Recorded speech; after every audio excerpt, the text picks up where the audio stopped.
Hello, everyone. Hi. Good afternoon. Welcome to the State of Programmatic Summit by Mobi. My name is Amal Thomas Roy, and I lead the client solutions function at InMobi for APAC market. It's a great day for all of us, and I hope all of you are doing well and all of your families are safe and fine at home. During the course of the day, we look to touch upon two of the most interesting topics in marketing and advertising today, and they will be video advertising and gaming as a topic. The idea is that all of the speakers that we have lined up today will talk about trends and how to do video and gaming and advertising in video and gaming today in the most perfect fashion. I'll of course kick this off with a state of programmatic video advertising in South Asia as a topic. And in the as part of this session, I look to cover it in two parts. The first is we look at a little bit of research, a little bit of insights from the way we deliver video advertising on the InMobi Marketing Cloud. We've pulled together some insights and some reports from the platform to sort of talk about and bring to all of you guys. The second bit is of course where I'll talk about how to do mobile video right itself.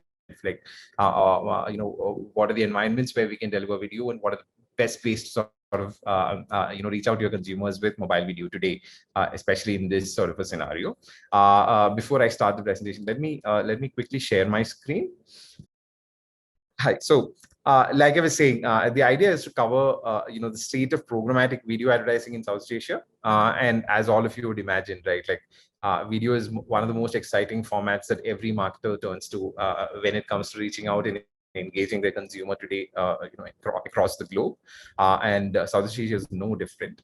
And today, the idea is to look at it in two parts. Like I said earlier, in the first bit, I'll talk about a few insights that we've seen from the way we deliver a video on our platform. And in the second part, I'll talk about the way in which we deliver video and what are the best practices that a marketer out there can sort of take from some of the learnings that we've had over the years. I'll quickly get started. I want to start by sort of appreciating the opportunity that is right in front of us, right? Like, and of course, we've spoken several times about the opportunity mobile is sort of grown into for a marketer especially in the last 1 year, with more and more people logging on to several mobile apps, and with which mobile video is grown rapidly in the last 1 year or so, whether it's through short form video apps, whether it's through OTT, and even outside these core video apps, we think there's a huge opportunity to reach out to your consumers with this format called video, which they really appreciate, and that can be done across a multitude of apps that we have on the marketing cloud today. The core of it, of course, is that even if it's a small screen mobile, as all of you would have imagined, the impact that it can deliver is huge, and the best testament to the fact is that mobile today, time spent on mobile by your end users is almost at the same level as the television. Right, like imagine being in 90s and imagining that a small screen would see almost the same time spent as the television, which is the big elephant out there, right, when it comes to media. And it's not just the a time spent. It's also the number of people who are on mobile phones. It's also the increase in daily viewing of online video itself on mobile phones. And year on year, we've seen almost 57% growth in daily viewing of online video, especially in a market like Indonesia today. And a lot of this time is spent watching and streaming video on their mobile devices. That's really the context to appreciate video in that sense. And what that really means is the future that we are looking at definitely is video. And the fact is that the future is already here today. And if you look at Indonesia, we have almost 94 million mobile video viewers in Indonesia alone. And this is definitely reflected in the kind of spending that marketers has done on video, like I said earlier. And marketers are increasingly, turning to video as a medium to, the first choice medium to reach and engage their consumers. If you look at all the big, verticals out there, all of them turn to video, but particularly on the movie marketing cloud, if you see, it's retail slash FMCG, which is consumer packaged goods, brands that are increasingly turning to video as a canvas for storytelling for their brands. And of course, e-commerce guys are, not far behind. E-commerce, gaming, and BFSI, in fact, are the three other verticals which look to video in a big way, especially in Southeast Asia. It's not just about the brands. We also want to touch upon some aspects when it comes to video advertising in itself. And top of mind for all marketers out there is what's the engagement that I'm seeing on video today, right? And if you look at engagement, a category like shopping or e-commerce definitely leads chart when it comes to engagement, because it's very native. Mobile as a platform itself is very native to them, because the user has an opportunity to check out a video, see a brand that's familiar to them, probably not familiar, and quickly sort of check out the brand with a click of a button, and probably check log into their app, see what are offerings there on the app, etc. So mobile itself is a very native experience for shopping slash e-commerce. And even if you look at the other brands, FMCG, BFSI, and gaming, even those brands see really high engagement on video advertisement, and all of this has really resulted in, especially in the context of the pandemic, in people spending more and more time with their homes and on their mobile devices. The CTR, which is a key sort of benchmark, a lot of us sort of tend to look at when it comes to video advertising. Almost 179% higher CTR, was driven by video as compared to other formats, in South Asia, and this has seen a 3x growth year on year. Being delivered by in-app video. And like I said earlier, what all of this is meant is almost 36% of all in-app spends is accounted for by video today on the marketing cloud.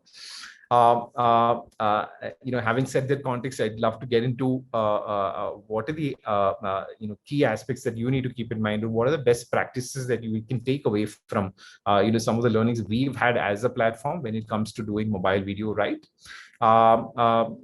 Before I sort of quickly begin the section, I want to just establish, the three sort of go-to factors when it comes to delivering mobile video, right? One is just the formats in which you can deliver, right? Like how can you make mobile video mobile first, right? Like rather than taking a video asset that's created from other platforms, say a desktop or a television, how can you think mobile first? How can you create experiences, more video experiences that are native to mobile screen and can be delivered in a way that consumer really appreciates and engages with? And that can be done through multitude of mobile formats. Second is just the timing itself, right? Like how can we get the timing right? Whether when it comes to do I deliver a long video that's expected to build recall for my brand, get my brand top of mind with the consumer, and probably create an association with a certain real world entity out there and all of that. So do I do that long video that way, or do I create a 6-second, or do I create a short video that can quickly get my consumer a look at my brand and so on? So these are some things that I sort of look to cover in this section. And here is I'll start with a short video that sort of explains some of these concepts. So really the starting point by saying how can we take that core asset that a brand is building out there, which is potentially the landscape for the horizontal video, and how can we adapt it to mobile? Now, mobile is held vertically in a lot of environments, but there are environments where the experience is again landscape. While we adapt the video into horizontal and vertical, how can we bring in interactivity to the video, right? Help people engage with the ad and so on. Or how can we make the video shoppable in itself? Like I said, for an e-commerce brand, making it shoppable and leading to a brand destination and all that. It's one video, but multiple assets, multiple formats, and that sort of leads to infinite possibilities. And that really is our capability today as a platform. We work with a multitude of video apps out there.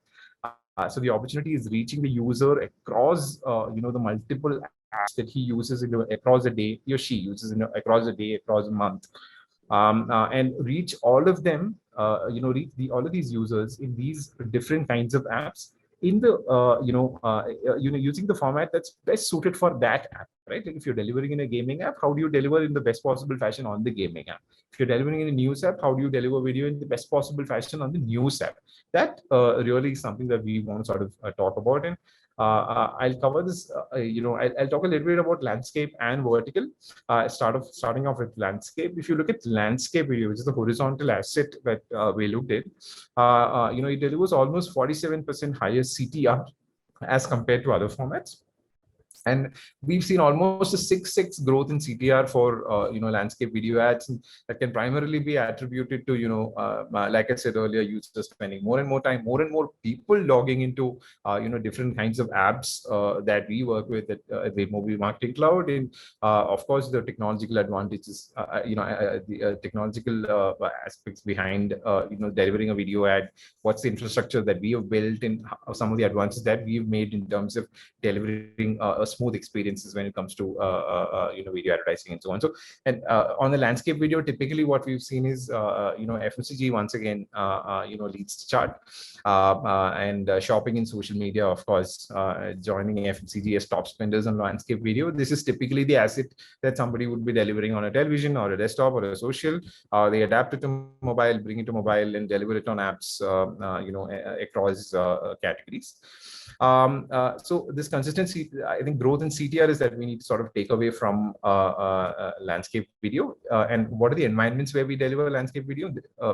This is a good example. Like this is a gaming app, and a natural break in gameplay. There is a horizontal asset, the horizontal video that sort of loads, and the users quickly sort of go through, like a nice little ad in a very convenient break, and it's a great sort of experience for the user where he can sort of quickly get into the video, watch the video, and then get out of the video and go back into gameplay. So this is something that a lot of gaming players sort of deliver. The other is, of course, the in-stream advertising, the pre-rolls that an OTT is able to deliver. Of course, comes in the form of a pre-roll that you mentioned. This one is an example of a cream cell cat being delivered as a pre-roll on an OTT player. It could also be delivered as a mid-roll where the video sort of loads as a content, as a user sort of watching a video show or an episode in a video show, so to say. So it's the same video ad that's played as a pre-roll and a mid-roll. Those were broadly the horizontal use cases that I want to touch upon. Next is vertical video. Vertical video, if you look at vertical video, this is the most native experience to mobile phones and most of the mobile apps that a lot of us would be using today. And what we've seen is, it being the most, closest to the mobile experience for the user, it delivers almost 196% higher CTR as compared to an average ad format out there. It's almost a 2x driven on vertical video as compared to some of the other formats. So top spenders, again, like if you look at vertical video, when conspicuous absence is FMCG, which of course of FMCG is still a big sort of spender, but we are looking at shopping, social, and gaming apps particularly delivering vertical experience. And I'll just show you quickly some examples of how we do this. So in a gaming experience, the first one is a rewarded experience where the user takes a break and opts to sort of watch a video as a reward in a particular game that he's playing, and the video sort of plays, gets a reward in gameplay, and goes back into the game that itself, the game that he or she is playing itself. So the second one is an example of an interstitial video, which is as any other interstitial, it sort of loads as a video in a game as the user sort of play. I also wanted to touch upon in-feed experiences within let's say a short video app or a news slash social app, so to say. The news slash social experience that you're seeing here is more of a native experience within the feed itself. Again, like what we've seen is these are great examples of looking at video advertising in itself. Also wanted to touch upon a couple of other, quick examples of delivering, vertical video and video itself. So, whether it's news and content apps, or whether it's utility apps out there, we believe that there is an opportunity to, deliver video to the right audience in these apps as well. And it really goes back to what I said earlier, right? Like, video is a format that your consumer is used to and wants to watch. So there is an opportunity to, and all of these apps out there, whether it's a news app, whether it's a utility app, there, these apps present an opportunity to deliver video and engage your users in these settings as well, so to say. And all of this is obviously on the back of our monetization SDK integrated into some of these apps, and delivering really cached and buffer-free experience in true HD to your end users. And whether it's horizontal or vertical, I think there's an opportunity to sort of reach out to the right user at the right place, and and deliver the great experience in these apps. It's not just this is the other aspect I wanted to say. It's not just in being able to deliver vertical and horizontal experiences. Mobile gives you a lot of other possibilities as well.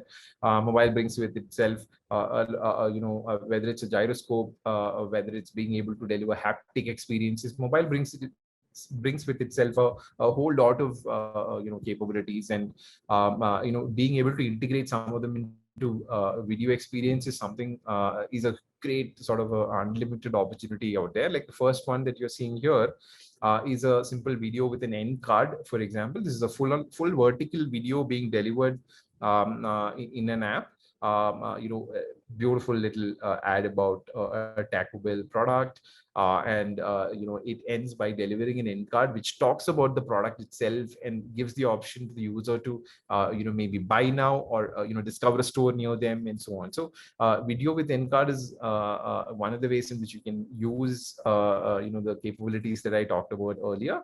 The second one is a video with carousel. Third one is an interactive video, and the last one is a 360-degree video, which is based on a 360 asset that we had originally produced.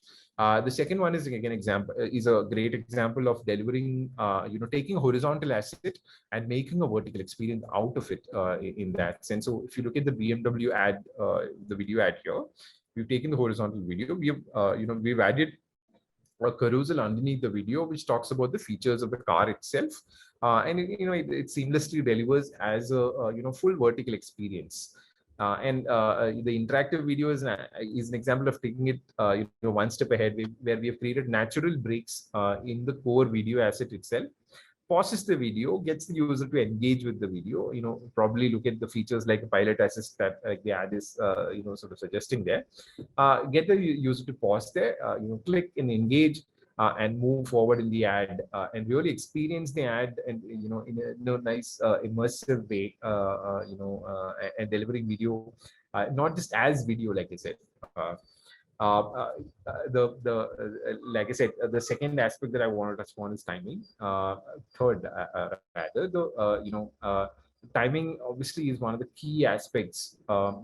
Getting timing right in that sense, like I said, do I deliver a short video versus a long video? What are the advantages? So, just to summarize, what the learnings that we have, what we've seen is, I think, a long video ad gives the user an opportunity to stop and engage with the ad, and probably make a click of a button, with the longer duration that it sort of gives, and hence the CTRs is slightly higher on a long form video ad.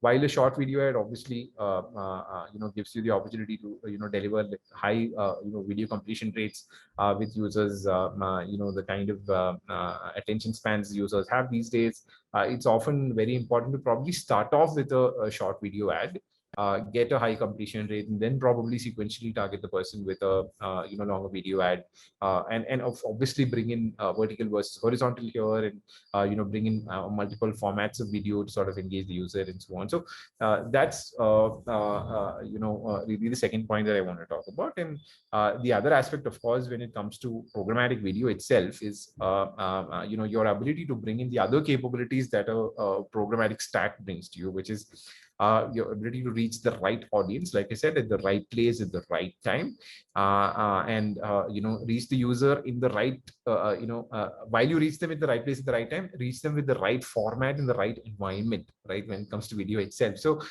being able to take that core asset and converting it into multiple assets that work the best way across the kind of app categories that the user is on, and being able to deliver it all real time, right? Like that's really what programmatic brings to the fore when it comes to video advertising, and that's an opportunity that I think a lot of advertisers can explore a lot more.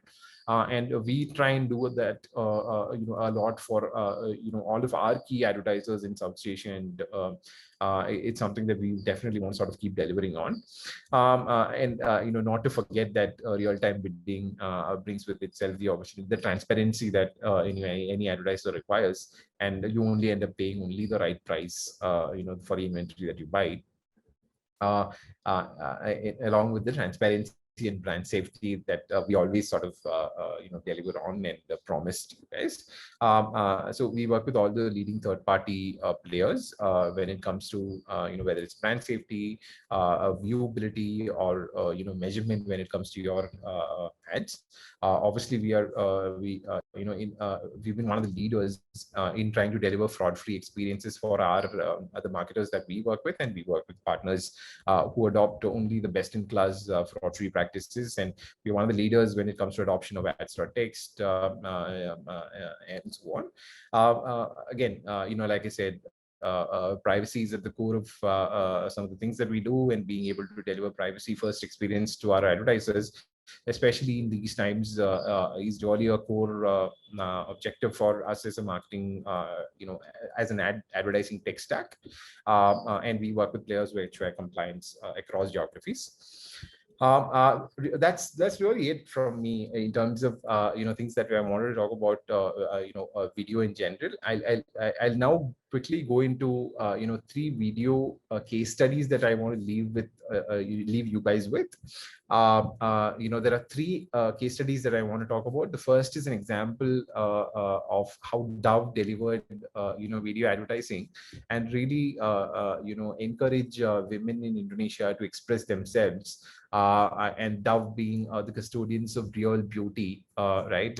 And they wanted to encourage women to express their idea of their real beauty through these video experiences. I'm choosing not to play this video given the paucity of time here, but please feel free to go through the video and understand how we deliver the campaign. The second one is an example from Pons. And again, this is very relevant in the times of the pandemic, and Pons wanted to create awareness among women in terms of how can they practice skin hygiene, probably wash your hands first before you touch your face and so on. So a very interesting message that Pons wanted to deliver, and it's a huge campaign. And this case study sort of sums up how we sort of did it for Pons.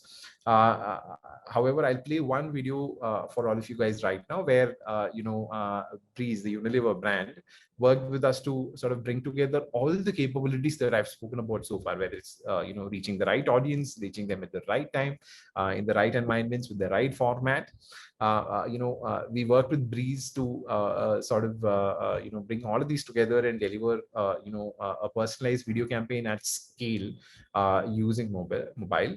I'm just playing out the video so that you can all listen to it. Unilever, the globally renowned brand, has been improving the lives of individuals with consistent innovation since 1872. Unilever planned to launch their liquid detergent brand Breeze in the Philippines, where 95% of consumers still used powders and bars.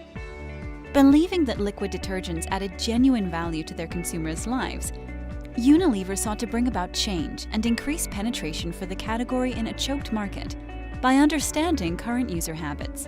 Through qualitative research, Unilever identified 7 critical reasons as Filipinos considered switching to liquid detergent. However, this wasn't enough. Acquiring data-driven, actionable insights and mapping them to the most relevant segments was required to drive personalization at scale. To do this, Unilever leveraged InMobi Pulse to launch a mobile-first consumer intelligence survey. Reaching over 11,500 consumers, This survey helped identify category preferences, usage patterns, and most critically, key barriers to adopting liquid detergents. Unilever developed 3 key segments: 1. Bargain hunters, 2. Skeptics, 3. Laggards. To action these insights, Unilever leveraged InMobi audiences to create accurate lookalike audiences. Using over 2,000 unique data attributes, an audience of 1.5 million individuals was generated from the initial seed audience of 11,000 respondents. For maximum media efficiency, Unilever leveraged programmatic video, which has an engagement rate 150% higher than other formats. By going programmatic, the brand delivered customized messages to cohorts at scale. To measure campaign impact, Unilever conducted a brand lift study, which revealed that 70% of the audience was impressed by the ad, 75% recalled watching it, and 83% of them recalled the brand correctly. This reflected in that 1 in 3 consumers went ahead and bought the product. By leveraging programmatic solutions to identify the right segments and understand their behavior through data-driven insights, Unilever engaged and acquired users by delivering personalized content that creates value for consumers at scale. The case study really talks about the opportunity to deliver a video ad to the right audience, and it particularly talks about our ability to use mobile research to identify audiences with intent for your category and for your brand, and obviously tying the mobile video story alongside the right audience. And that's really what we wanted to leave with you with this session. That's where I'll end the session, and I'm hoping that all of you guys will have fun listening to all of the other speakers that come after me. All of you have a nice day. Thank you.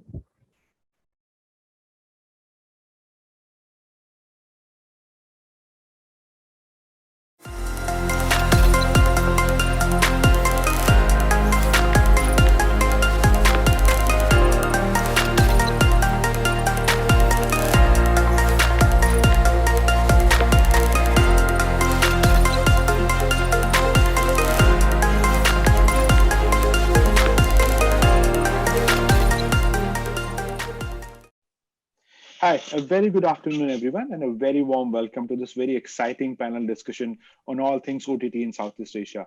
My name is Sudhanshu Saxena, and I lead the supply and DSP partnerships for InMobi across Southeast Asia. And I'm joined today by 3 guests and friends who represent some of the most exciting, fast-growing OTT organizations in Southeast Asia today. Joining us today is Anderson, who is the GM of International Programmatic Advertising Business at IHG. Also joining us is Arian. Arian is the country head at View Philippines. And we're also joined by Emily, who heads the sales for FPT Play in Vietnam. So that's a dream panel, isn't it? Thank you so much, all of you, for joining us today. It's an absolute privilege to be your host. We have heard that some incredible facts about the growth of mobile video in the previous session. It is, of course, no surprise that a vast majority of this growth is fueled by OTT. According to reports by Media Partners Asia, the total time spent streaming on mobile has grown by 60% in Southeast Asia. And what we understand is while this continues to grow, this is pretty much a permanent change. So it is going to stay here. Now, I want to hear from our guest.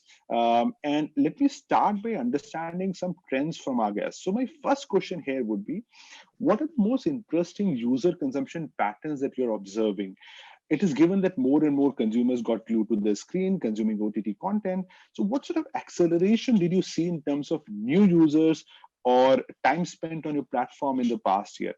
InMobi, of course, saw almost 300%. To be honest, I think it's 286% jump in consumption immediately after the pandemic surfaced. Would be great to have your thoughts on that. Adin, why don't we start with that? Could you share your thoughts on the most interesting user consumption trends that you saw at View? Yeah, sure. Great. Thanks so much, guys. And thank you for allowing View to share our insights today. You guys are great partners to us. But really some of the most interesting things, I mean, ultimately it starts actually not even just in the last year. It really starts with our foundation and working and understanding local content movements is the heart of what we do at View. So we have our local teams We're investing in local talent. We're really embedded in the communities. So not just, so if you guys are familiar with the K-drama world, there's huge communities in the Philippines prior to lockdown have been meeting regularly for these sessions, but now have all transferred online. But really some of the ways that we've integrated ourselves into these communities has allowed us to use not only the insights from our experiences with them, but also the data from our platform. And using that data has enabled us to make decisions on developing the right content to increase engagement. So it's not just an increased engagement because we're all in lockdown, because we need to be a sustainable business beyond what's currently happening.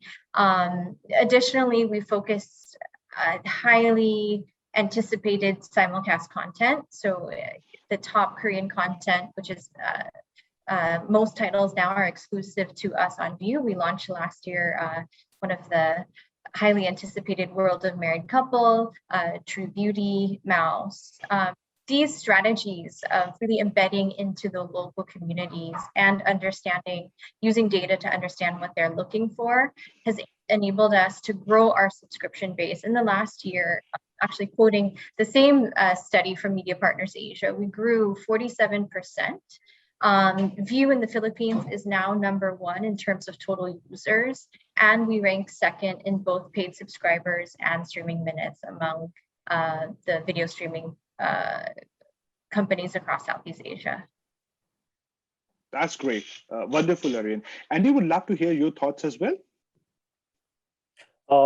Yeah, we achieved a significant user growth in the first quarter of this year compared with last year.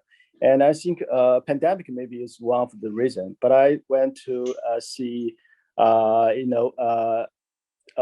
are iQIYI International is a new app. We just launched in the July of 2019. Yes. So as a newcomer, we have a great demographic dividend versus other players.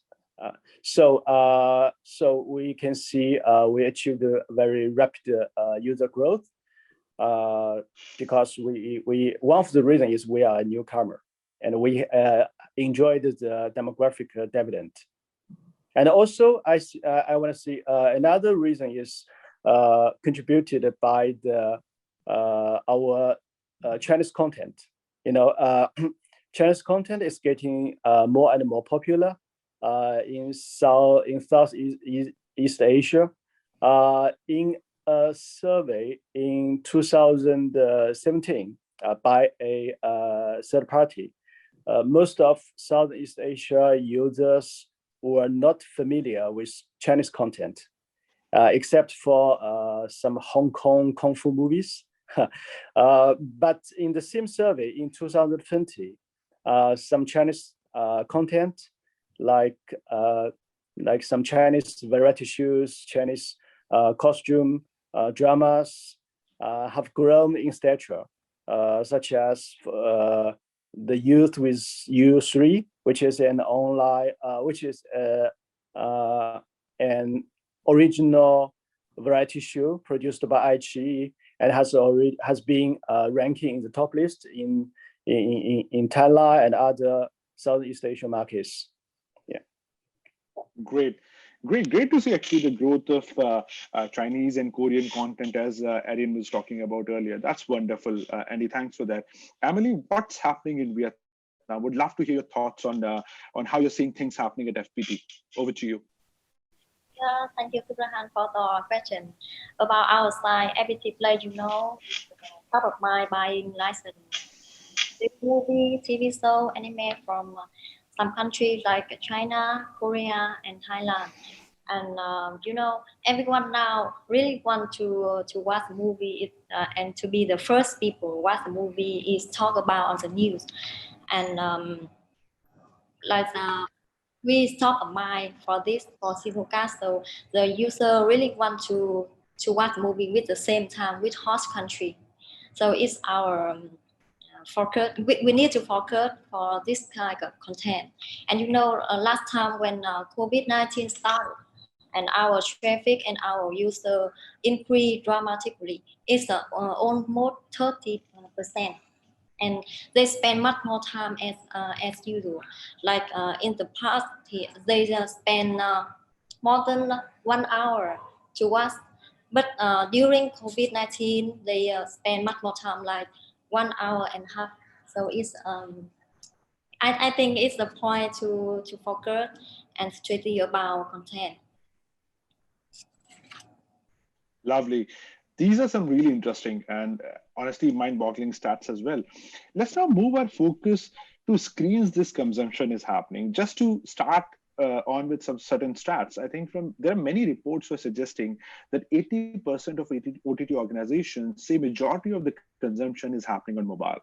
International players, in fact, on the other side, are putting out mobile-specific plans for Southeast Asia market. More than 650 billion minutes have been spent streaming mobile content in Southeast Asia in a quarter alone last year. I would like to ask our guests how critical a pillar is mobile or smartphone for you users. Now, that's from a user perspective. Would also love to hear how has mobile guided the user experience, product, and business strategy at your end as well? Yeah, just like you said, mobile is so important. It has already occupied the majority of our total users. iQIYI is very capable it's very capable of adapting and matching for different screen sizes from various mobile phones and different bitrate, like you are in the subway or at offices or coffee shops. So our app is very suitable for those different environments. And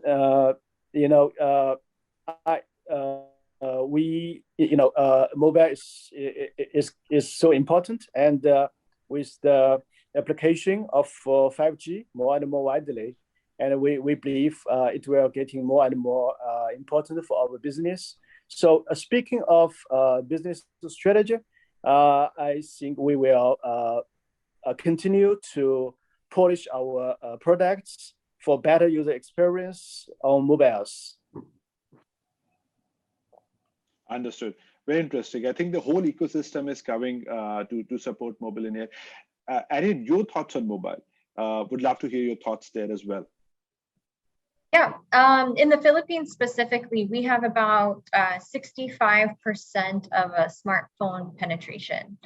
So it's very critical for us. And View developed a mobile-first strategy from the get-go. At that time, when we had big international and even some regional players first in the market, they went very much on the connected TV route. View was really one of the first to go straight to mobile. If you think about the relationship that our users have, they're actually, as a K-drama fan, they have the relationship with their phone, right? Mobile, they're at home, usually on their bed.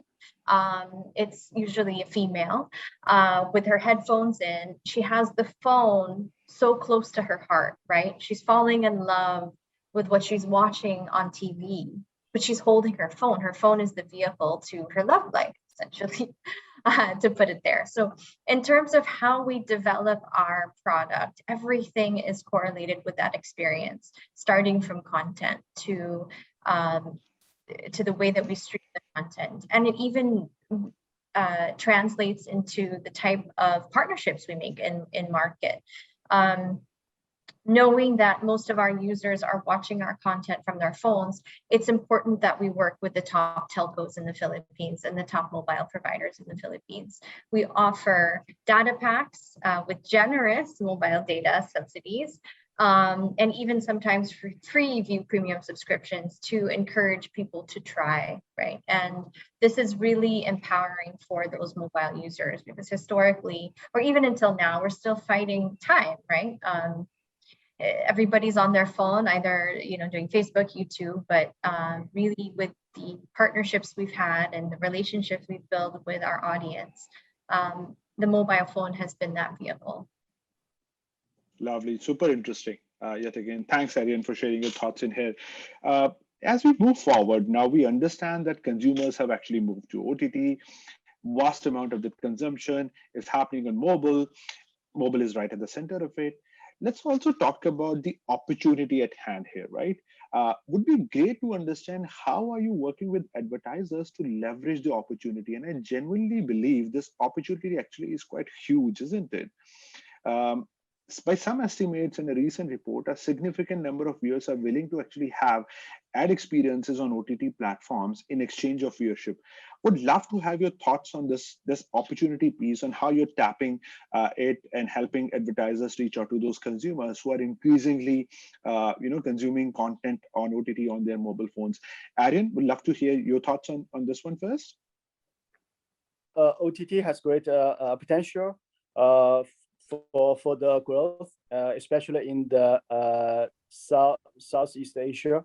If taking the mainland China for reference, we believe we will make a big progress in Southeast Asia, and we want to leverage our advantages like premium content to work with other parties to drive more values, such as like premium content or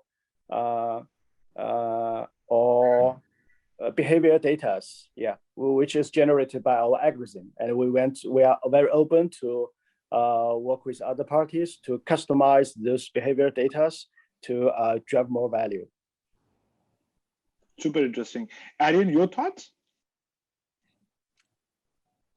Yeah, at View, we have always been strategic about our approach to content, and our content acquisition and View Originals are really based on data insights, behavior clustering, and we use rich metadata, actually, which has really served us well when it comes to working with advertisers. Using this data, we have worked with actually Google machine learning to offer contextualized targeting. So through products, what we call in View. It's an algorithm-based product in which we find the top scenes. So for example, a kissing scene, right? We might work closely with a lipstick brand or a toothpaste brand, right? To find the top kissing scenes, which are very iconic in K-dramas. And once that kissing scene happens, their ad will pop up in the show itself. So this has been really amazing for us and how we've been able to integrate advertising into our shows without being very distracting or violating the user experience. We also have our View Originals, right? So we have worked with advertisers to really drive that emotional connection deeper than just an ad. So they can be embedded into and organically into our View Original shows. Lovely. That's super, super duper interesting. I have a follow-up question here. Would love to understand and can't stop myself from asking here. How has your partnership with InMobi helped in this regard? At InMobi, at our end, we have witnessed almost 2 to 3x growth in ad spends. Would love to hear your thoughts, Emily, and how you have seen your partnership with InMobi helping you here. Yeah, I'm really happy because we have a very close partnership, and our partnership just starts from last year. And InMobi will help us to get the high revenue, like 2.5x for revenue. It's really a great result. So I want to say thank you InMobi team and Subhansu and Abraham or all of the team to always support me, to always give me some opinion about how we can do it, how we can optimize it for get the KPI of campaign. So that's why we always follow the KPI like viewability, VTR or something. So that's why we can get a lot of good result. So I wish we can keep the partnership and get the more high value in the new year in 2021. Thank you so much for your kind words, Emily, and I'll make sure that I pass on the compliment to the team as well. Lovely. Arian, I would love to hear your thoughts on how the partnership with InMobi has evolved, and it has become really strong over the many quarters that we have worked very closely together. Your thoughts? Yeah, in Mobi, you guys have established an awesome network around the region, and I have to give it to you. Your team works with many brands to really understand the behavior of their consumers and understanding the right segments, right? Once you guys have identified this with your brands, you have no problem connecting them with the right audience. And typically that audience is us.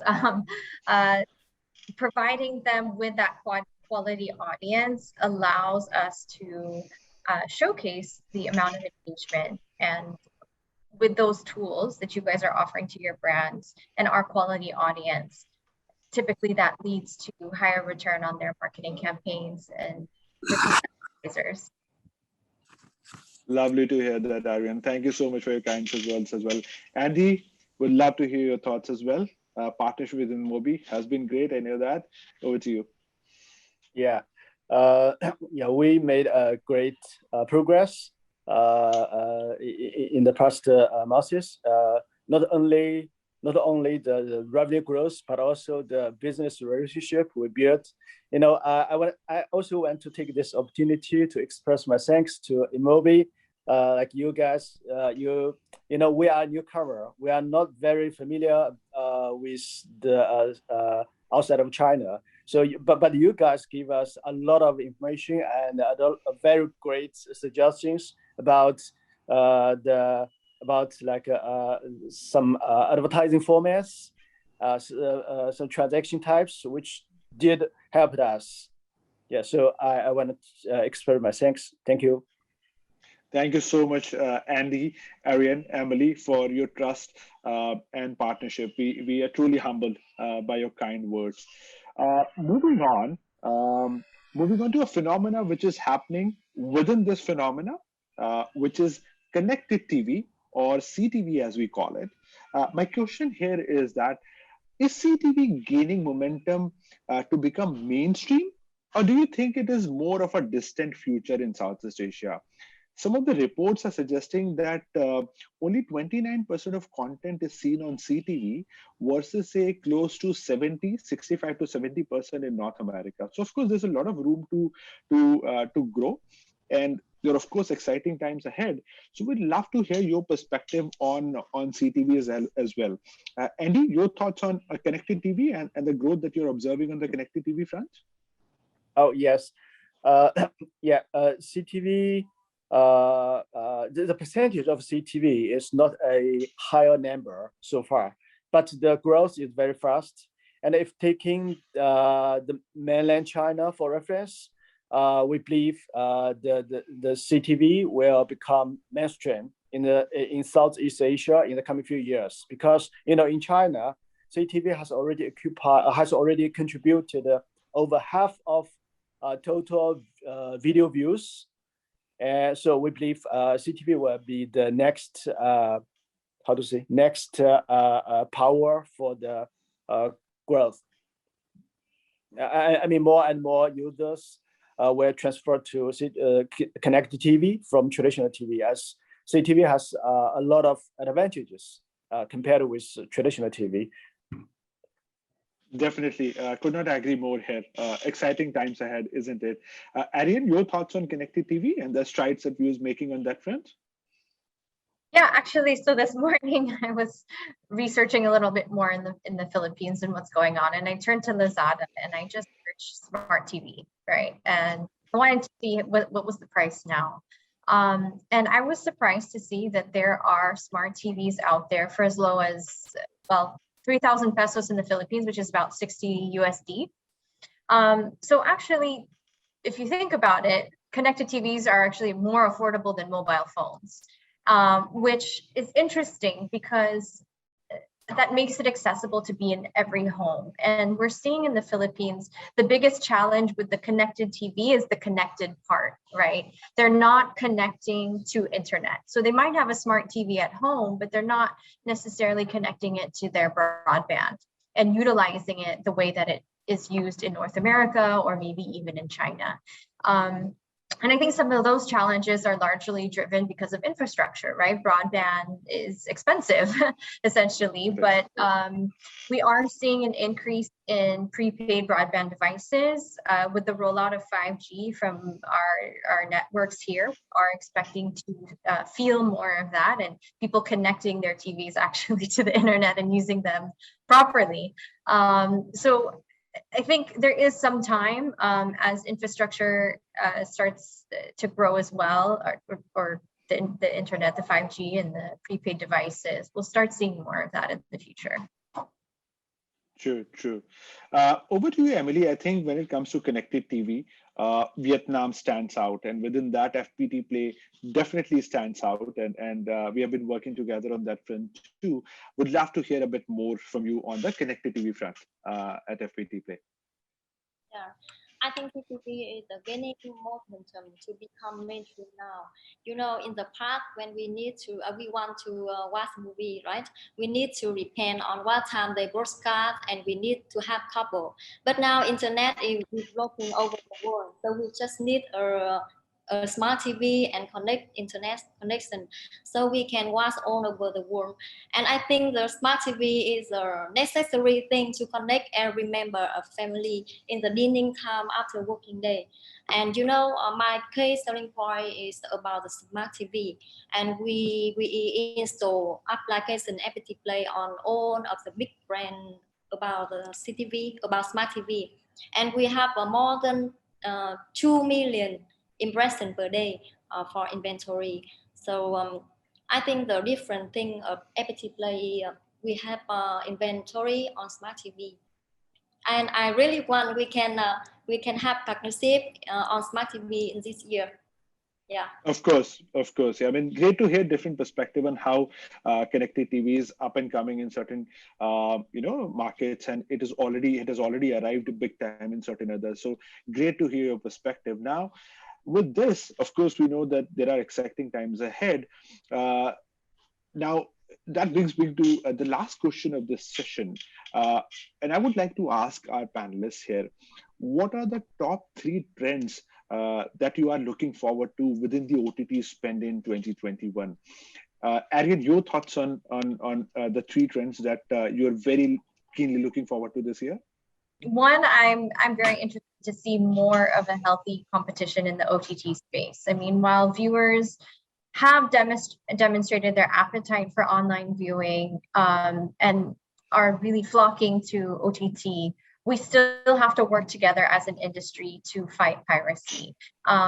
It's such a challenge, right? When we lose our users to these pirating sites, the ecosystem dies, right? And so we just want to make sure that our resources, our creativity, our entire pipeline is supported. Quality productions are still maintained in the sustainability of the industry as a whole.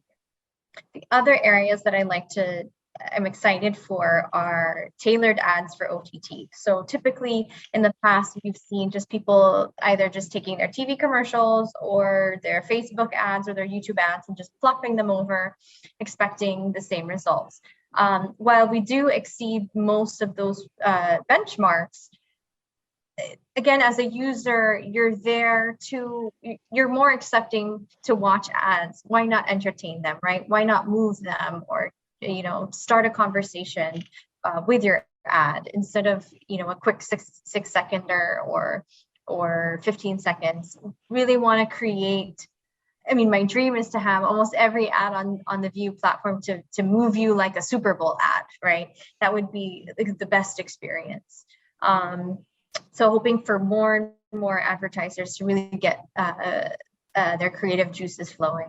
The other area that we're excited to continue is production. For the last year and a half, we've had lots of challenges with the global pandemic in production, and we really want to resume those schedules this year, of course, with safety protocols in place, protecting our teams, the cast, the crew, and continuing to provide opportunities for those jobs in the production industry. I think they've been hit very hard, and we really need to support them.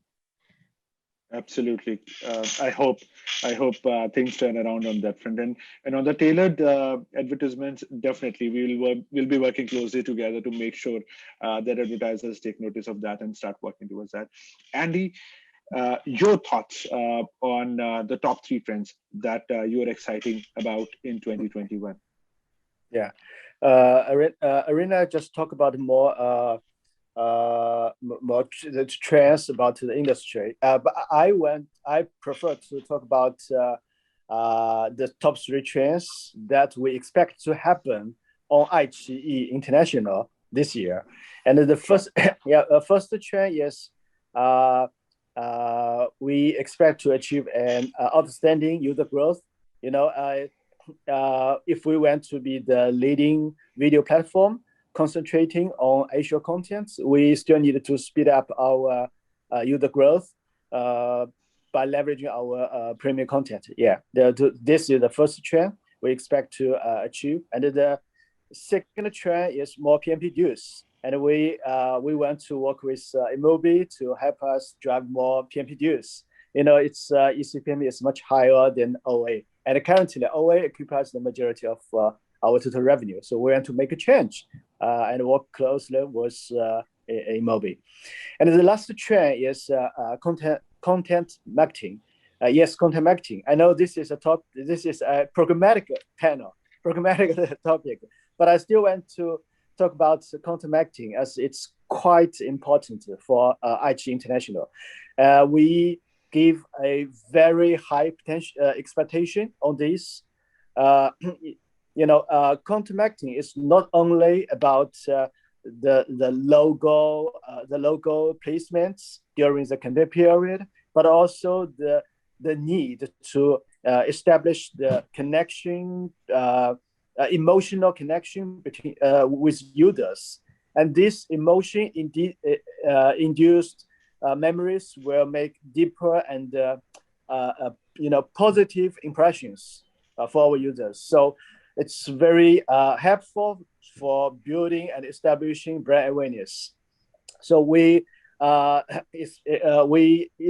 content marketing has already contributed over half of our advertising revenue in China, and we want to make it happen in Southeast Asia again by leveraging our premium content. Lovely. Thank you for that, Andy. And I think great to hear different perspectives. And I think there are still a lot of common themes emerging here. Very curated premium content for the consumers, very curated set of advertisements for those consumers as well. Now, this brings us towards the end of a very, very interesting chat with our esteemed panelists. Thank you so much, Emily, Andy, Ariane, for your time. I thoroughly enjoyed our sessions today. As for our viewers, I'll leave them with the thought that as consumers are shifting their content consumption patterns and preferences towards online, more so on mobile, advertisers must look at new ways to follow them. And OTT as an opportunity is right at the top of that stack. So that's the thought I'll leave with our viewers. With that, it's time to say goodbye. Have a great rest of the day, everyone. Thank you so much.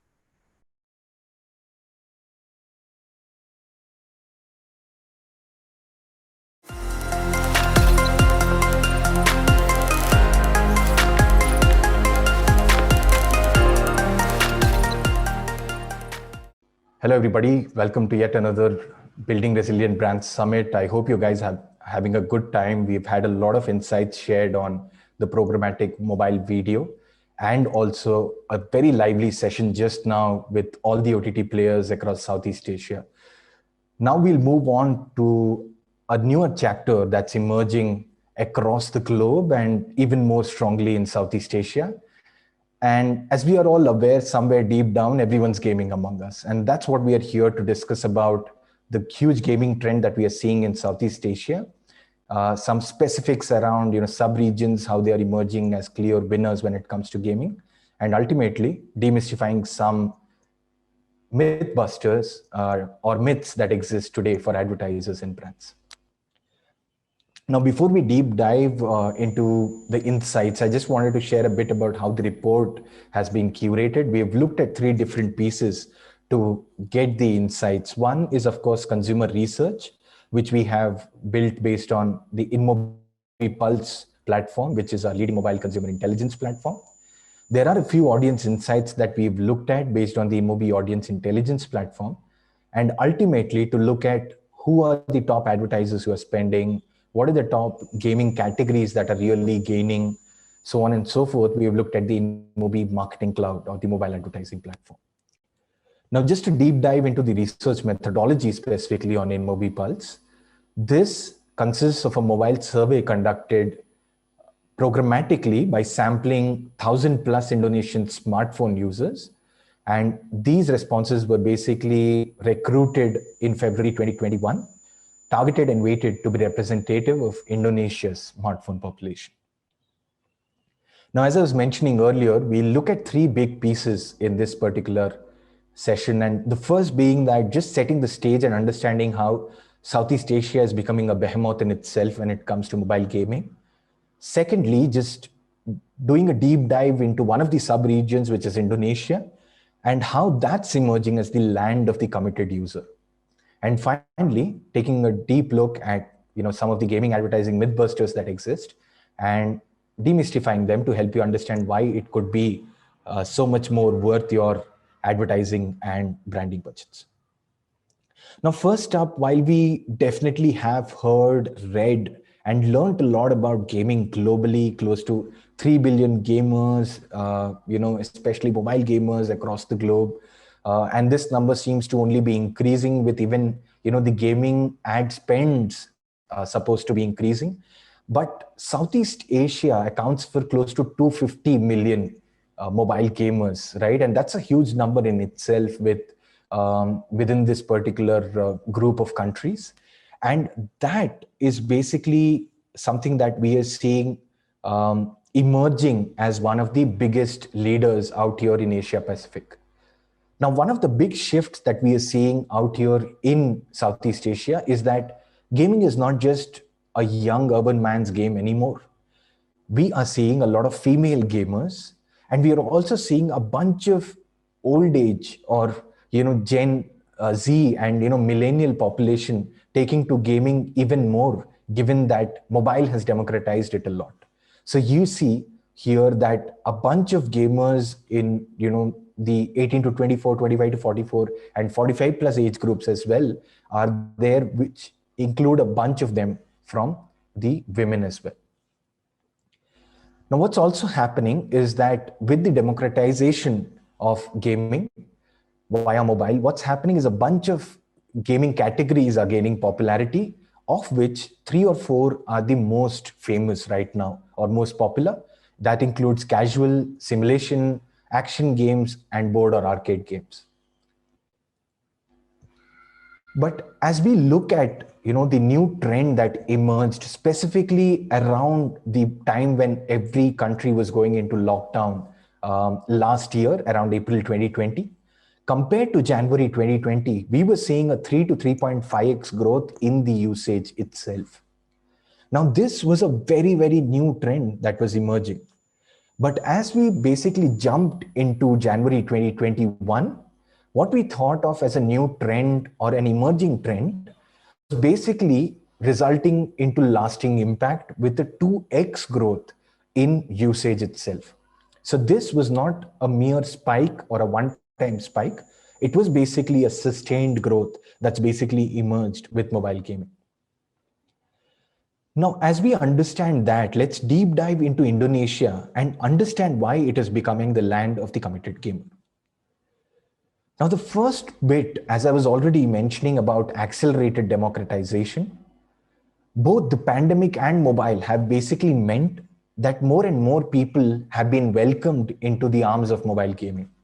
In our survey, we found that 46% Indonesians started playing mobile games during the pandemic. And equally, 2x growth was seen on the InMobi audience intelligence platform between February 20 to January 21. Now, that is a huge number. And to put that into perspective, if you look at the 2x growth in unique users, pitched against the growth in usage specifically for Indonesia, which was 4x much higher than what we saw as the average in Southeast Asia, we see that we are not only looking at a huge scale of smartphone users who are gaming, but also looking at these users being really engaged whenever they are gaming because of the 4x growth in usage. And that's where, when we asked people specifically as to how do they game, we saw that Indonesia is emerging as the land of committed gamers, where committed gamers are those who play once to several times a day. And this is valid across gender and age groups, as you see on the right. But what we wanted to do was actually dig deep into the main reason why a lot of Southeast Asians and Indonesians specifically have taken to gaming. Just understand what changed. And that's where we found that mobile gaming is actually sneaking into the entertainment zone for a lot of connected consumers, which means that gaming is now the new face of entertainment alongside OTT music, video, so on and so forth. And that stands across age groups, as you see, and also across different demographics itself, with even married people without kids playing just for relaxation and entertainment. However, what is really unique, and this applies along with a bunch of the short form video trends we are seeing in the region, is that gaming is actually being used as a snacking entertainment mechanism, wherein over 73%, close to 73% of the respondents are looking at basically spending more than 10 minutes on games in each session. And specifically, when we look at the different kinds of gamers, committed gamers on the left and occasional gamers on the right, you see that there is a 1/3 spike in basically the total time spent by each gamer profile. Now, what this has also meant is that as people are looking for more entertainment, more relaxation, spending more and more time per session and overall on gaming, they are exploring as many games as possible. So you did see a bunch of popular pieces, but then there are also things like multiplayer online battle arena, specifically sports, strategy games that are also picking up in the region. But however, what gaming developers must remember is that the number of games installed by the average Indonesian is somewhere in the range of 4 to 7 plus, right? And that basically means that while there is enough space, there is not all the space that you might want on the consumer smartphone. So you would basically need to make sure that you are doing enough to actually feature and continue to remain on the consumer smartphone. This is also basically seen in terms of the frequency of downloading the games, wherein committed gamers are downloading games several times a week or several times a month. Now, we also wanted to understand how the different gamers are actually discovering new mobile games, and most importantly, committed gamers. Committed gamers seem to be really looking at social media for a lot of proof, App Store recommendations, more importantly, whenever they are searching, and then ads on other apps when they are playing or engaging, right? So that's something that would be most critical for any gaming developers when they are trying to push their apps to the committed gamers or even other gamers in Indonesia. So as we've seen a bunch of insights around how gaming is shaping up in Southeast Asia and specifically the sub-region of Indonesia, I wanted to actually talk a bit about the myths that exist today among brands, advertisers about this new media, and how we can actually help them understand, adopt, and make the most out of this new media. So here we deep dive into some of the gaming advertising mythbusters. Now, the first thing, like I was mentioning, is that the entire demographic shift that has happened in gaming is clearly seen as women have seemed to enter the arena, with 80% of women being committed gamers. We've already seen how specifically in Indonesia, over 40% of the gamers are actually women.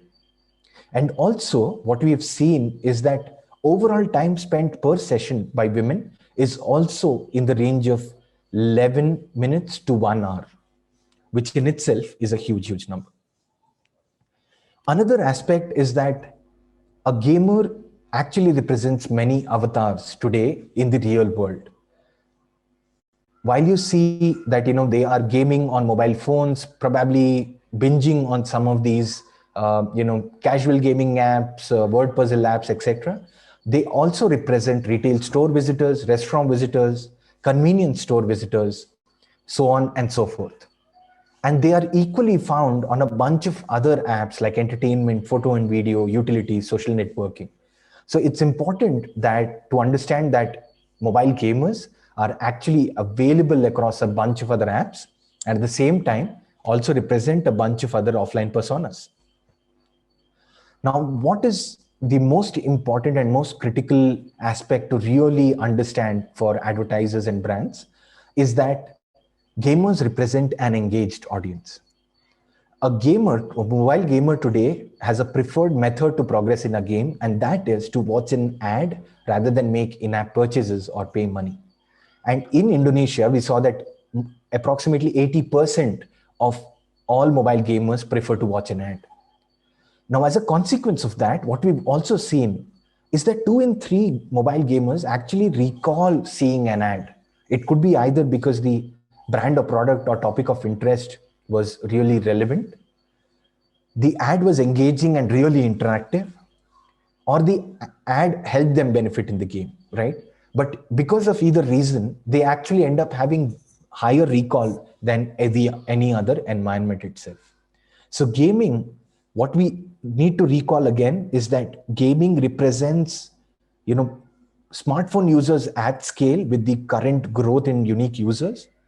It also means that gaming folks with their snacking behavior represent a highly engaged audience with the 4x growth that we are seeing in Indonesia and the 3 to 3.5x growth that we have seen, or 2x growth that we've seen in Southeast Asia. And on top of that, we see that they have a very high ad recall when playing mobile games. So that means that gamers are probably the best audience that you'd like because they also represent your real world or offline personas. Now, last but not the least, we've seen that a bunch of guys are actually spending on gaming apps and reaping the benefits. Shopping, retail, FMCG, electronics, travel, automotive are all really seeing the benefits, because on InMobi Exchange specifically, we are seeing that 80% of spending on gaming apps is accounted for by top 5 industries.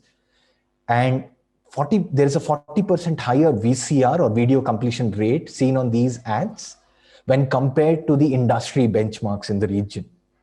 And we also see a close to, again, 40% higher click-through rates or CTRs on these very ads on the InMobi Exchange when compared to the industry benchmarks out there. So again, it's smartphone users at scale, highly engaged audience who have great brand recall and are engaging with your brand and video. So that basically just represents a very, very good audience to have in the connected world. So it's up to you guys as brands, advertisers, and agencies to make sure that you're reaping the benefits of this new media that's doing the rounds. So that's the end of the insights that I had for all of you guys. If you're interested in learning more, please feel free to reach out at mobilemarketing@inmobi.com and we'll get back to you. But now we have a couple of gentlemen joining us to deep dive into the global gaming trends and specifically something that we can learn from advertisers in Southeast Asia. Please welcome Joby Tan and Rohan Mahajan.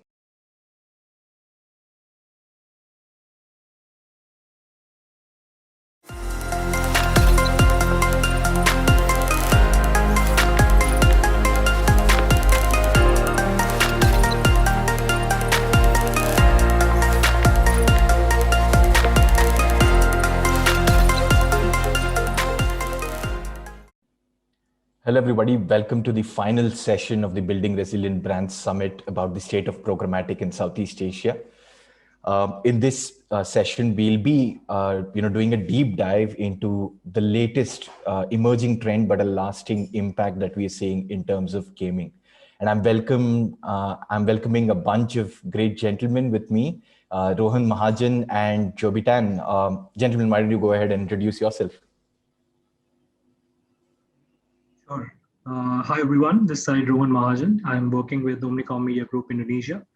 I've been in Jakarta for the last 3.5 years and working with the group for almost about 5 years now. Gaming for me has been an exciting journey by myself. I'm an avid gamer, used to play long back Counter-Strike in college, and now with mobile gaming such as Clash of Kings and PUBG coming on the coming in a big way.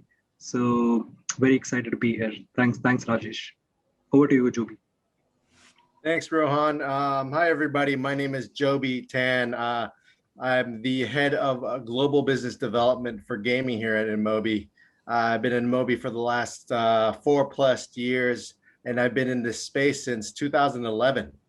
So I've been doing this for quite some time, working with publishers and developers globally ever since. I, like Rohan, also played games in college. It was the first time I ever experienced fast internet, and we played this game called Quake 2. So it ages me a little bit, but had a great time playing that. And now I play games for a living. In the office, I'm playing games every day, and my coworkers are wondering if I'm working or if I'm playing games. And I tell them I'm working real hard. I love shooter games. Space shooter games, huge Galaga fan, and all the new shooter type games as well. So, amazing. Yeah. Thanks a lot, Joby. And we'll put you to the test if you're working or not. We'll definitely look at that today as we go through this session. But as we open it up, right, the first thing that I'd like to ask you guys is, what comes first to your mind when you think about gaming and mobile advertising? Joby, you can go first this time.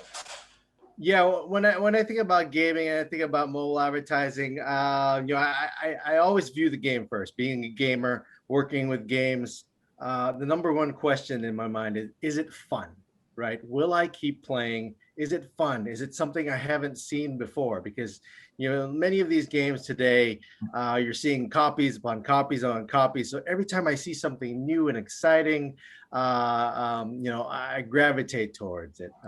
It's fun. It makes me want to play. It makes me want to play again, which is extremely important in this day and age because that's where your audience is, right?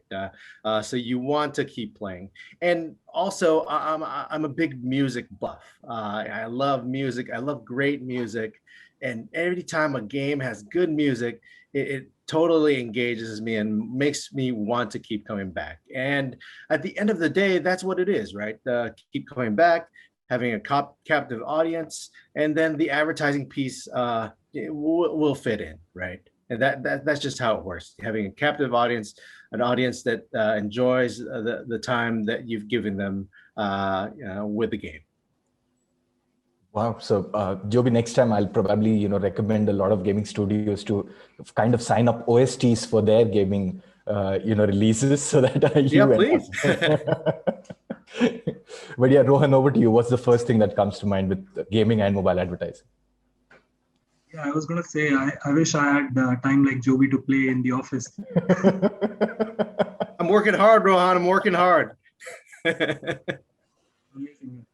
So, yeah, I mean, gaming, so from being a hardcore gamer back in the days to now being a casual gamer, times have changed. I enjoy more of those fun-loving games, like Joby said, that it's all about, if you're having fun in the game, and that's what makes you want to come back again and spend more time.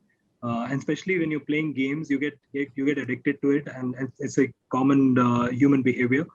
And we've seen that, like, within hours and hours go by and we're still on that game. So it's very engaging as a platform, as a game itself. If it lets the audiences be themselves and level on level, they can go forward. So that's what gaming is for me. Advertising, definitely, what it does, it monetizes the the gaming community as well as the organizations next to it. But on the other side, when it comes to the brands that we work with, it gives them an audience which is very engaged, which is very much there. They are not going to go out of it. They're not going to skip it. They're going to be watching it. They can probably engage with it if we have the right creative next to it. So it's all about, how do you want to purpose your brand or show them in front of the audiences that are there on these gaming platforms, there on these games, and the right way. So I would say those everything, both gaming as well as advertising, they work in hand because that helps both the both sides of the coin. Amazing. The network effects always seem to amaze us. And thanks for triangulating that bit, right, where you've just called out that everything basically comes with the engaged consumer. And just in the previous session, we basically looked at a 2x increase in terms of just the user base last year within Indonesia specifically, almost a 3x increase in engagement itself, right? And that was probably because a lot of people were perceiving it as entertainment and relaxation today, right? Now, however, what have you seen as the existing perception among advertisers and brands in this day and age when gaming actually is becoming very mainstream among consumers? To start with, Rohan, if you could share. Yeah, that's a great question, Rajesh. I think gaming as a platform and especially e-games have really picked up in the market. There's a lot more there's a lot more companies and organizations, brands as well alike, are investing their time in understanding how to reach out to these audiences through e-game platforms. So these e-games would have a bunch of casual games and hardcore games with the gaming community next to it. So some of our brands like HP, for example, regionally and locally, we are very active when it comes to gaming communities, gaming publishers, gaming gamers as a whole, going to colleges for conducting games as a sport. And that's been validated by Olympics as well now. So e-games definitely will be a part of Olympics in the near future. So I think that's where the whole world is going towards, because they are recognizing that this is one piece of skill set now people have, which is also kind of a sports in itself, where brands alike wants to figure out how they can engage with these audiences, because then they're whatever products or service they are in, it helps get in the minds of the consumers itself. So we've seen that we've done events, we have done gaming events in specific, whether it's in a small setup or in a large large area with which about 1,000+ people visiting the event. So it's been depending on the brands itself and which stage they are at. I think everybody wants to understand how they can tap into this particular audiences. Amazing. And that's where I think the perception change has actually happened a lot in the last year, especially with the pandemic and huge democratization that mobile has brought in. Switching over to Joby, just talking about what are some unique ways you've seen global advertisers leverage gaming today, right? And how can, in general, advertisers really pick up on what mainstream gaming or esports like Rohan was mentioning about? Yeah, definitely, Rajesh. You see in games, depending on genre, they have so many different ad unit types to pick, right? And this is where the advertisers can leverage because they can utilize a banner, they can utilize an interstitial, they can utilize a reward video based on the genre type of game. Right. When you look at more mid-core game, a game, even take a step further and you look at a game that's played landscape instead of portrait, right? You are opening yourselves up to a whole different a variety of ad unit types. Larger video, longer video, video that engages more, or you could open yourself up to playables as well. Right. There's something that Moby does, for advertisers and services, the publishers alike, because, in terms monetizes their inventory that way. So it's a wide gamut of options that the advertiser can choose, and you could also take a look at another way you could take a look at genre to differentiate the ads and what comes in is when you take a look at looking at male versus female, for example. A puzzle game. A puzzle game skews sometimes higher on the female, and then you get more advertisers that will want to target the female audience. So it's like I said, it all depends on the genre and on the type of game, and sometimes even the orientation of the game type. And advertisers can tap into all of that, and we've been doing that in Amobi for quite some time. So I think that's going to go forward, and it's going to become even more refined. Awesome. Thanks, Joby. Based on what Joby said, right, like he's talking about gaming actually having a lot of data in itself, being able to combine a bunch of demographics, apographics, etc., and then also match that with a variety of formats. Closer home, Rohan, what have you seen? Like you mentioned the HP piece, HP actually being really close to developers, but when it comes to the gaming environment on mobiles, have you seen any brand leverage it to the fullest? What was the impact that brand saw? Could you share an example with us? Right. I think, firstly, I think I'll also like to touch upon the audience inside itself, where, it's been perceived that all the gamers that are there in the space are all young kids, and they're probably single. They don't have enough money. So that's the reason they spend a lot of time on gaming. But of us a young year for sure, so it definitely proves a point. Right. So I think that's the biggest the myth around who's the audiences that we are trying to target on these gaming platforms or games itself.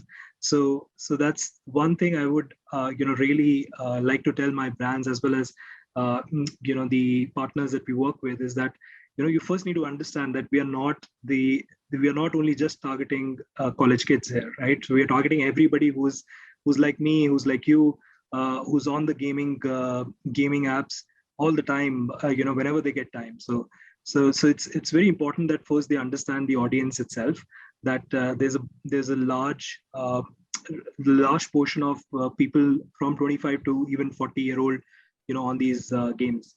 So, and then like Joby rightly mentioned about the demographics of male versus female as well. So there's a lot more females as well. Again, it's a myth that only males are the ones playing games. So that's the kind of prerequisites that we tell to the brands, that these are not the myths that you think are the reality of the gaming industry. It's a lot more changed. It's a lot more different, because now there is huge amount of gaming itself, like the genres itself, for so many different audiences that are available.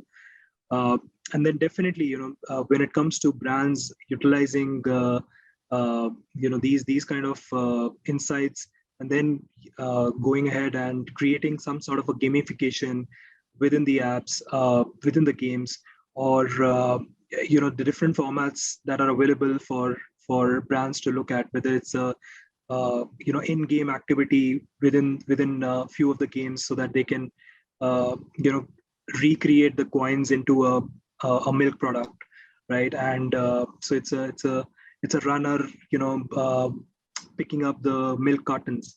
So it's a great way of telling the audiences or the kids that you have to drink this milk, and as well as the parents, who are actually the ones who have the phones.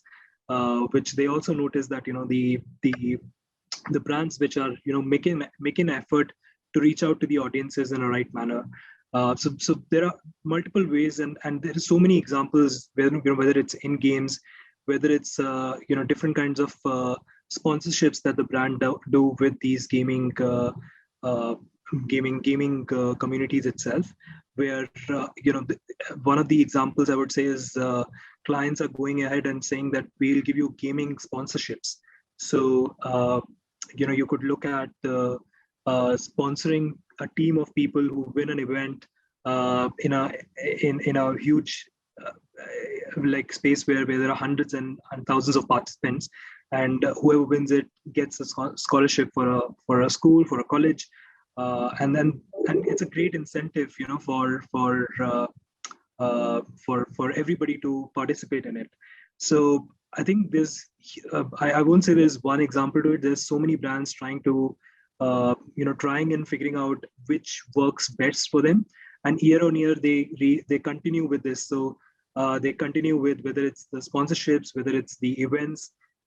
So last year it was Counter-Strike. So this year it's going to be PUBG, and the next year it's going to be Mobile Legends.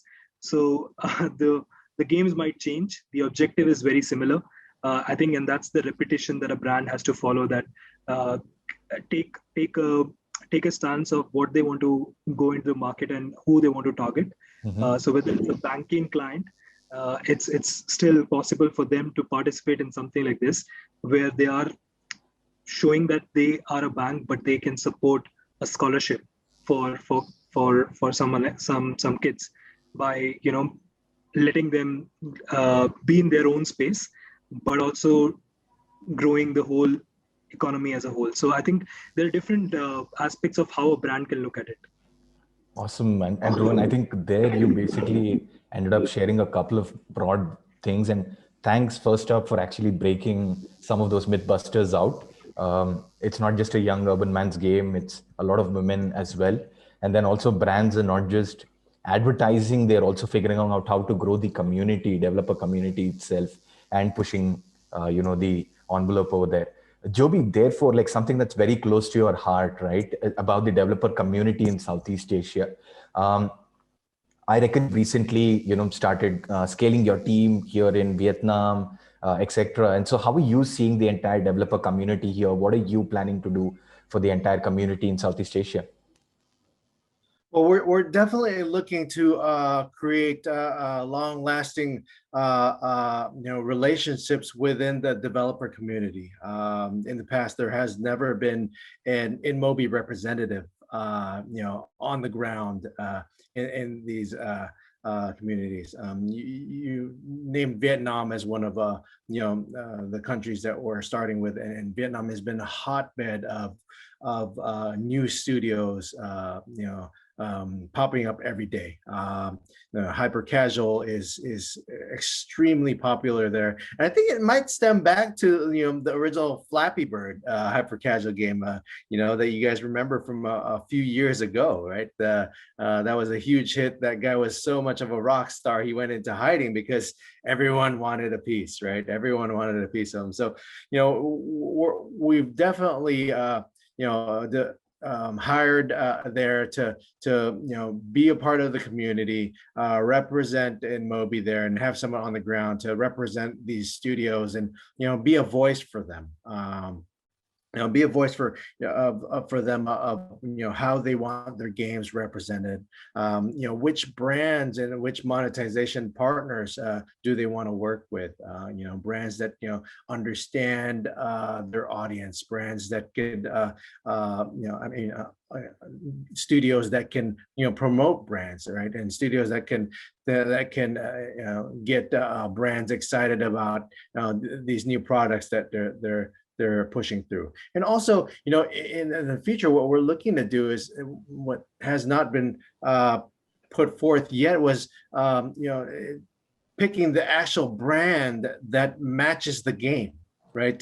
Right now, everything's been, programmatic, and that's how it's, the whole budgets are scaled. But, what we're looking to do going forward is, how does this brand match with the game type or the genre type or even the game title, right? And that's something that we're looking to do. Awesome. And I already see Rohan smiling, actually, because I see that he's probably already done a few of those. So Rohan, before you just share a bit about how a brand can actually match with a game genre or a certain category, just wanted to understand a bit, how do brands really look at gaming media today? Is it innovation or is it scaled buying? I think it's a different. It goes into what the brand's objectives are, and every brand will look at it very differently. So there are times when a brand just wants to connect and and reach out in a different platform. So definitely they have reach-based platforms, with Facebook and YouTube's.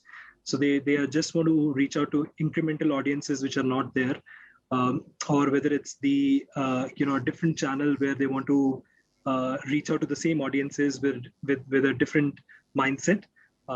So a bit earlier, Joby had mentioned about the format itself.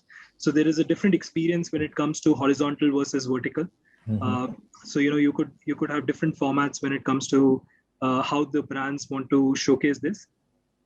So I think it goes back into what's the brand's objective. And what we've also seen is that there are certain myths, again, in the sense that when it comes to gaming as a platform, they feel like whether or not. So it's the same catch-21, right? You go to YouTube, you have a skip button, but you feel like, okay, but my brands, everybody is there, right? So you want to advertise. Similarly, you are on a gaming platform, so you say, people are more interested in playing the games rather than watching the ads. True. So that's a mindset of how brands want to think that, okay, maybe they are not there to see the ads, so maybe it's not the right platform. Or they would just say that whether or not my brand is more secure when I advertise here. So it's not as big as a Instagram, where you have even the quality measures sometimes failing in a platform like that. But then there's still a sense of security in terms of brand safety and saliency.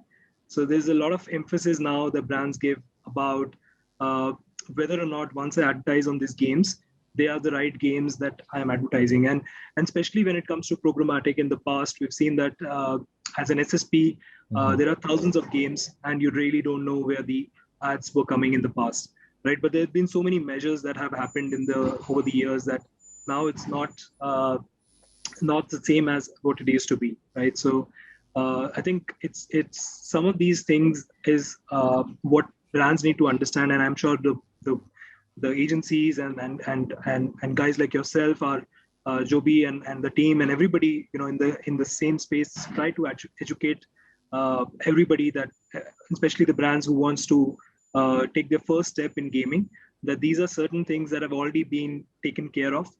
These are certain measures that are already there in place. So those really help boosting the confidence of the brands itself to start advertising in gaming. And definitely, programmatic as a channel has grown, right? We've seen that in the US market, it's almost like 70-80% of all buys happening through a DSP now. And that's also something that we've seen in Southeast Asia. There's almost more than a 60% buys that happens traded through a DSP now.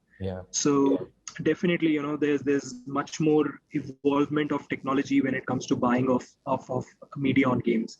So I think those are few measures, as well as some of the I think concerns I have seen over the brand's mindset that why should we advertise here? Awesome. I think we're missing an official Mythbuster, gaming Mythbuster logo on your background. But it's really lovely that you actually summarize a few great things, right? So you initially just touched upon the fact that it's a very diverse audience. They are highly engaged. They are snacking on mobile gaming because of casual, hyper casual, something that Joby mentioned. And then you also broke this myth around saying that, it's not like UGC. You have curated content that's being built by studios. It's being put out there, and the formats are so great that it's highly engaging. And Joby did mention about playables. And in fact, in our research in the previous session, we actually figured that 2 in 3 Indonesians actually remember an ad. Now, it could be for various reasons. They found the ad interesting, etc. But because of the high viewabilities and video completions they see on gaming, they actually have a higher ad recall as well. And so that itself kind of shows that how you are working with your partners, with your clients itself, they are really seeing gaming as scaled media buying when it comes to programmatic. And there is also the innovation element that you called out, where someone is actually winning cartons of milk rather than coins. So that in itself was exciting.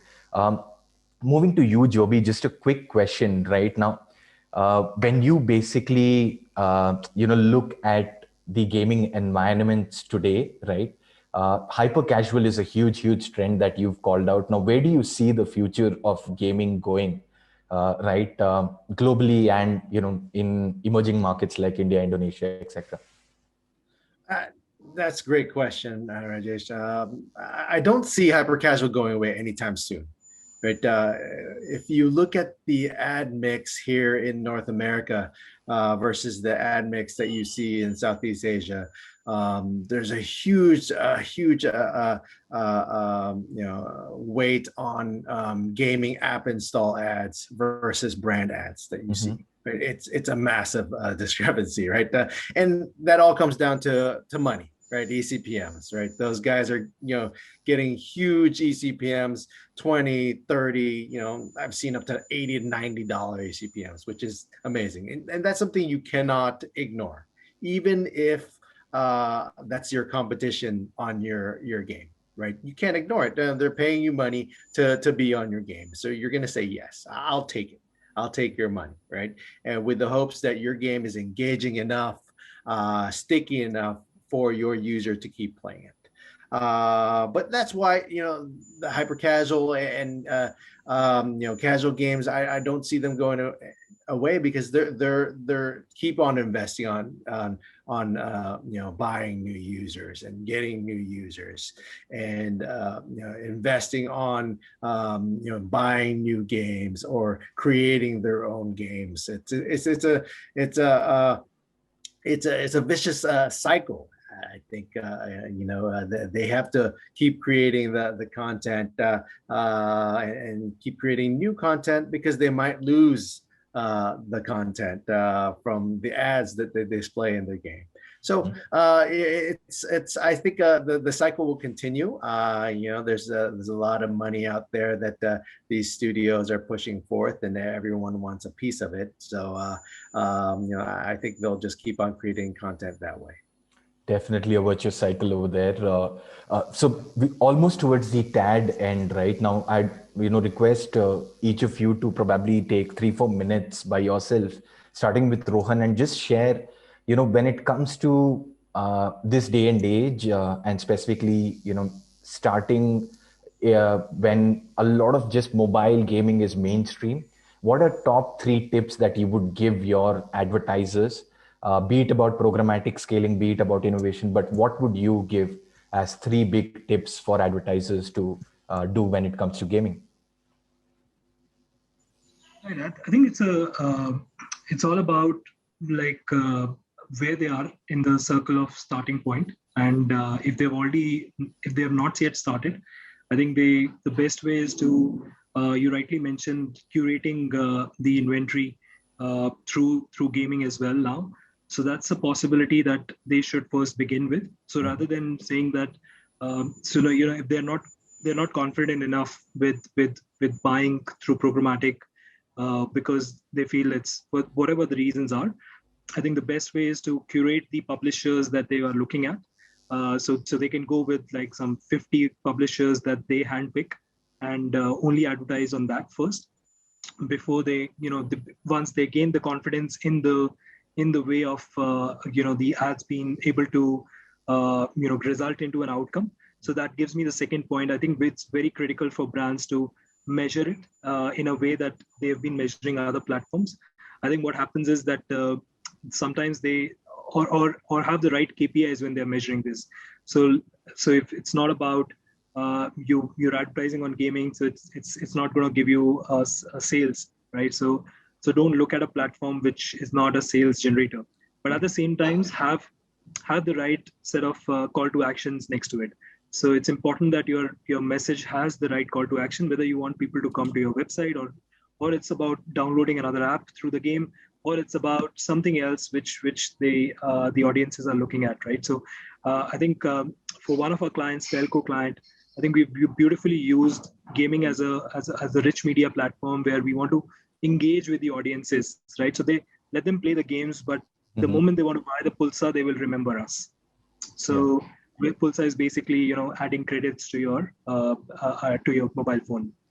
So it's a beautiful way of how you can understand where you are in this journey, to then begin at a starting point of curating the inventory, or figuring out whether you want to do a rich media because that's more engaging, and then setting the right KPIs with the right call to actions and the measurement framework next to it. So whether you're measuring clicks, or you're measuring the video views, or you're measuring my landings to my or the install itself, I think it's pretty important that you set the right parameters with the ad campaign objective. Being very technical and metric specific here, it's what the brands look like, right? So they want to figure out what they can and cannot get out of this.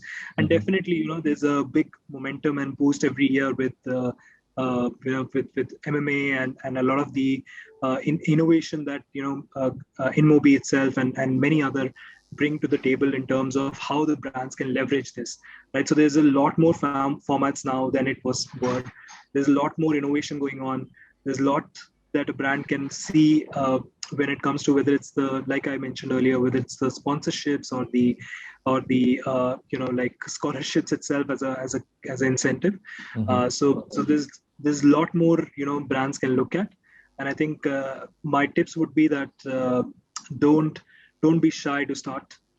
Just take the first step, right? So awesome. And Ron, thanks a lot for summarizing it beautifully. I really love how you always through the session have been reminding brands that the main objective, your whatever core objectives remain, and gaming has to always fit into those core objectives, and you need not actually step outside of those to start accommodate for gaming. And three things that you've clearly called out. One is definitely about just doing that supply curation wherever if necessary. Start small, but make sure that you're starting. The second bit, you talked about measurement, everything being actually really available. And one of the pieces I also keep telling a lot of folks that I speak to is in programmatic, like I'm mentioning, you can remove all invalid traffic. You can do that kind of check when it is in the pre-bid stage itself. At InMobi, we are the first to implement that when it comes to our own traffic, and therefore that measurement right from the traffic to the end, this thing of whatever goal you're looking at, that measurement is also key. And finally, I think you just said jump in, just like all the characters in our games today. That's probably the last piece that you mentioned. Thanks a lot, Rohan, for that bit. Joby, you want to share from your end specifically what you've seen globally and what you recommend for brands to do? Yeah, definitely. So I'm going to touch on the word innovation, since Rohan brought it up. At InMobi, I see constant innovation happening over here. One of the new exciting projects that we're working on is putting in brand in game brand sponsors. When you're racing a car, one of the billboards on the racetrack is Toyota. All right. If you're playing a runner game, you're seeing a banner of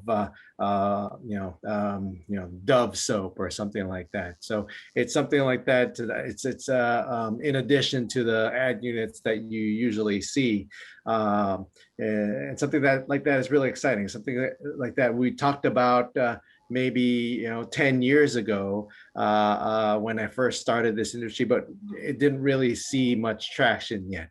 And now that advertisers are seeing the value of their audience and this captive audience, I think they're seeing the value of running something like that, something that's more native to the game itself. So that's real big. I primarily work on the supply here at InMobi, and I tell all the publishers that we work with to pick a mediation platform that can service all types of networks.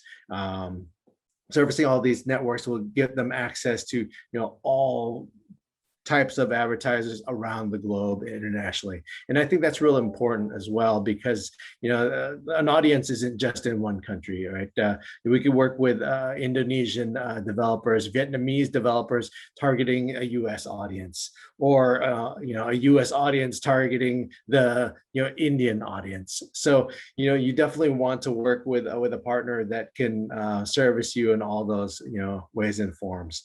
Also, somebody that can not only bring you to one ad unit versus another ad unit. I think here at Mobi, we pride ourselves in being able to service all the ad units, including the brand new innovation that I spoke about earlier. But being able to focus on banner ad units, which is probably the oldest ad unit out there, right? Which we thought was dead, but it's not. It's alive and well and kicking. And you see it, and every time I see a banner ad, I compare it to watching a football match. It's a tiny little ad on the side of the pitch. When I'm playing or seeing some action right there, I'm looking at the action. When there's a break in action, I'm seeing the ad that's right there, right? So you want to be able to work with a partner that will give you these options, and it'll set you up for success. Awesome. Thanks a lot, Joby and Rohan. I think we're at the end of our time as well. Thanks a lot for quite succinctly putting all your thoughts today. And yeah, as I was mentioning earlier as well, Rohan, thanks for being the official Gaming Mythbuster for us today. It was a really enriching session. And thanks a lot, Joby, for bringing in the global perspective that a lot of us need. And quite rightly, we've actually seen a lot of Japan developers going into the US, a lot of US folks actually bringing games into the regional audiences. And so truly gaming is something that is very, very global, does not really have any language barriers, etc. And so that's something that I think is as mainstream as it gets today. And it's basically just on the advertisers now to pick them up. It's ready, set, game on for them. So thanks a lot again, Rohan and Joby, for joining us. It was a real pleasure having you guys over at the Building Resilient Brands Summit, State of Programmatic Southeast Asia. Thanks, Rajesh. I think it was a really great session with both of you, and I hope the audiences would have enjoyed it. Totally. Thanks, Rajesh. Great to meet you as well, Rohan. It was a great session, very informative. Thank you so much. Awesome. Take care.